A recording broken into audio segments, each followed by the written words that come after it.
ിലേക്ക് വെക്കുകയാണ്. വേടൻ കറുത്തവനായതാണോ നിങ്ങളുടെ കുഴപ്പം? വേടൻ ജാതിയിൽ താന്നവനായതാണോ നിങ്ങളുടെ കുഴപ്പം?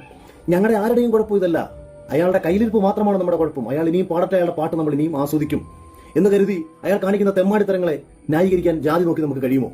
ഇനി ഈ പ്രശ്നങ്ങൾ അവസാനിച്ചതിന് ശേഷം ജാതീയമായി തനിക്കൊരു പിന്തുണ ഒരു വിഭാഗത്തിൽ നിന്ന് ലഭിക്കുന്നു, തന്റെ ജാതി കൊണ്ട് തനിക്കൊരു പ്രിവിലേജ് ഈ സമൂഹത്തിൽ നിന്ന് ലഭിക്കുന്നു എന്ന് തിരിച്ചറിഞ്ഞതിന് ശേഷം അയാൾ റിപ്പോർട്ടർ ചാനലിലെ അരുൺകുമാറുമായി നടത്തിയിട്ടുള്ള ഒരു ഇന്റർവ്യൂ നിങ്ങൾ ശ്രദ്ധിക്കൂ. ആ ഇന്റർവ്യൂവിൽ വേടൻ പറയുകയാണ്, അയാൾക്ക് കുട്ടിക്കാലത്ത് പഠിക്കാൻ കഴിഞ്ഞിരുന്നില്ല. പഠിക്കാൻ കഴിയാത്തത് തന്റെ സാഹചര്യം കൊണ്ട് എന്ന അർത്ഥത്തിലല്ല പറയുന്നത്.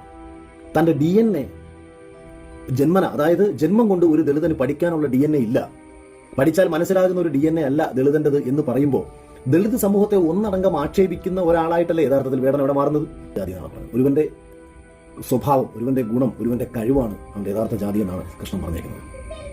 അപ്പൊ രണ്ടായാലും കൃഷ്ണന്റെ വാക്കുകളും വേടന്റെ വാക്കുകളും ഒക്കെ ഒന്നാണ്. പിന്നെ വേടൻ ഇന്നലകളിൽ സംസാരിച്ചിട്ടുള്ള ഒക്കെ തന്നെ ഈ നാട്ടിലെ പാവപ്പെട്ടവന് വേണ്ടി ആയിരുന്നില്ല, മറിച്ച് പൊതുശ്രദ്ധ